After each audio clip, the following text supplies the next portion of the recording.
teman-teman, di video kali ini kita maunya ingin membahas tuntas tentang modal. Oke? Karena di luar sana ataupun di pola pikir orang-orang kita yang berkata jika ingin memulai usaha butuh modal yang sangat besar. Nah, apa gara-gara itu jadi sangat sedikit orang menjadi pengusaha atau pebisnis? Maka di Indonesia ini para pengusaha top-top sangat mengharapkan generasi muda, milenial supaya take action, bahkan mereka bermimpi, mempunyai visi supaya mencetak 1 juta pengusaha-pengusaha di Indonesia. Berarti itu nyata di Indonesia masih sangat kekurangan orang yang menjadi pengusaha. Masih kebanyakan employee atau karyawan. Oke, itu yang akan kita bahas di video kali ini. Nah, kita mulai dari sini dulu. Ini tadi modal. Nah, yang dipikir orang butuh modal yang besar. Oke, kita akan urutkan emang buat apa. Kalau kita tanya sama yang berpikir seperti itu, modal besar, emang buat apa? Kita bilang, pasti dia akan menjawab, oh, sewa tempat di kotaku sekarang besar. Bisa-bisa puluhan juta setahun, 20 juta, gitu kan. Berarti sewa tempat. Jelas ya? Itu dulu. Ya, sewa tempat mahal, butuh modal. Oke, next, kalau kita tanya lagi kepada orang yang berkata seperti itu, pasti dia akan berkata, stok barang, gitu ya, stok barang.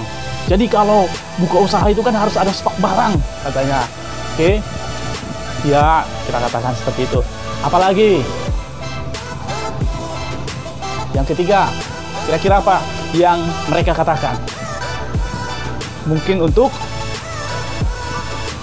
kebutuhan sehari-hari, karena mereka tahu kalau membuka usaha itu pasti di awal-awal tidak laris. Jadi mereka butuh untuk keperluan kehidupan. Mungkin seperti itu jawaban ketiga ya. Untuk life lah istilahnya. Oke? Nah, apakah ini memang harus kan gitu? Sebenarnya kalau kita katakan ya, bisa tidak. Kalau ini memang benar, tetapi jika di waktu lampau teman-teman. Dulu memang ya, kalau kita mau buka usaha memang harus butuh modal karena hal-hal ketiga ini. Tetapi sekarang eranya sudah modern, eranya sudah digital, ini bisa diatasi. Oke. Nah, jadi pola pikir yang lama dibawa ke sekarang, makanya orang susah menjadi pengusaha karena masih menempel gitu. Yang pemikiran yang lama itu, di mana harus ada modal. Maka tidak sedikit kita jumpai yang masih melakukan itu, pinjam ke bank puluhan juta. Jadi usahanya itu per bulan dia akan nyicil, dan itu mengakibatkan dia tanda kutip kurang semangat. Karena apa? Dia melihat berapa 5 tahun lagi, 10 tahun lagi dia masih memiliki kewajiban, ya belum bebas karena ansuran banknya. Jadi dia nggak semangat, dia jalani. Sehingga tidak sedikit kita lihat usaha yang kalau seperti itu dilakukan, diterapkan di sekarang ini, maka akan stagnan ataupun ya berjalan secara rutinitas. Oke? Nah, jadi harusnya sekarang bagaimana? Kan gitu. Oke? Sekarang kita akan bahas yang tindakan. Ya, tindakan kita menjadi pengusaha di era sekarang ini seharusnya seperti apa? Oke? Orang pengusaha atau para coaching bisnis berkata, sebenarnya yang harus kita miliki yang pertama adalah mimpi yang besar. Oke, mimpi besar dulu, bermimpi. Kita ganti modal tadi yang di sini modal, kita ubah menjadi mimpi. Mimpi contohnya, saya akan memiliki contohnya toko di bidang ini yang besar nanti, terbesar nanti di kotaku, kan gitu. Dengan mempunyai mimpi, kita pasti memiliki apa? Memiliki strategi dan analisa. Kita akan memiliki strategi. strategiku seperti ini nanti biar tumbuh di kota ini menjadi nomor 1 nanti usahaku ini. Oh, strategiku kayak gini, strategiku. Analisis, kita analisis toko-toko yang berkembang di bidang itu di kota itu, kita analisis gimana mereka buat. Kita kreatif, timbul lagi di sini kreatif.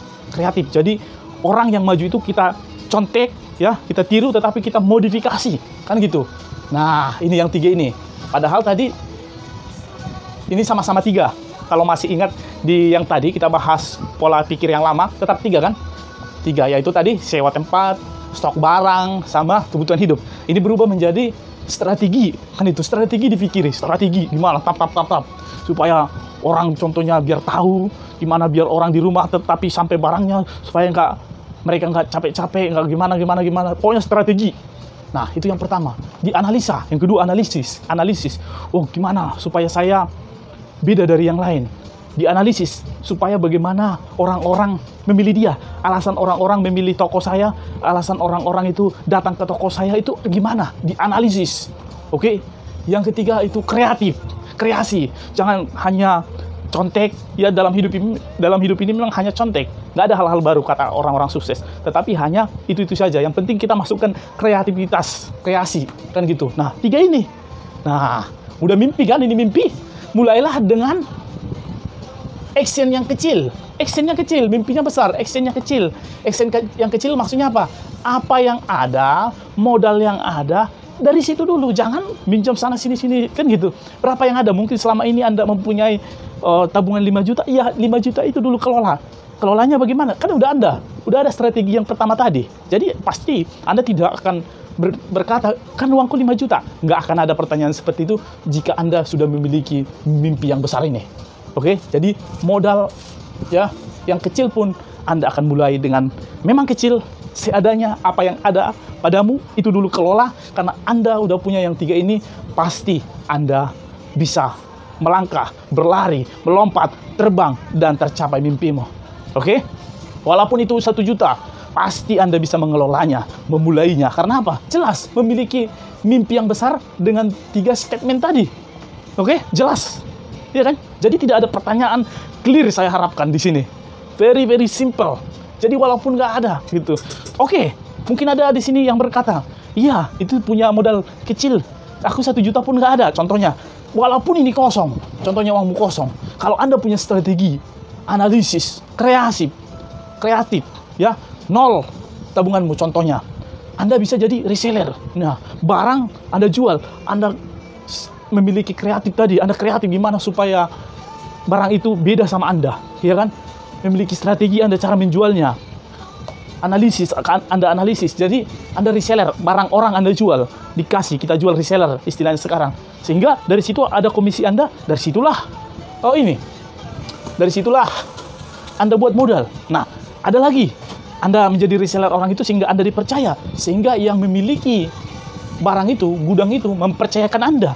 Ya, di awal-awal hanya Anda menjadi reseller gitu kan. Anda ngambil barang, contohnya dari sini, Anda jual, baik online ataupun online, ya kan, offline, online.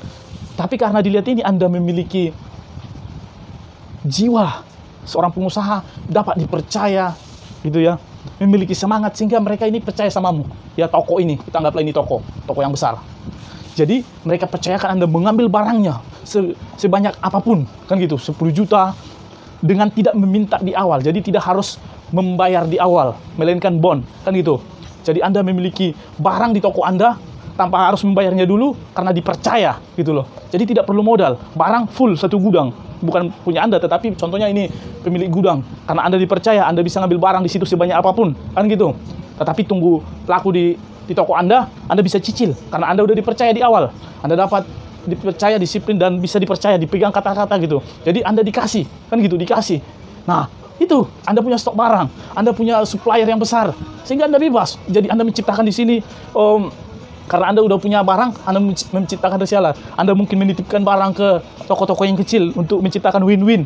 Dan Anda mungkin membuat apalah di pasar-pasar, membuat so-so gitu, ya kan? Jadi seperti itu teman-teman, simple ya. Oke, saya harap clear ya. Jadi mari untuk teman-teman, ayo take action. Semoga Anda bisa mengaplikasikan di kehidupan Anda.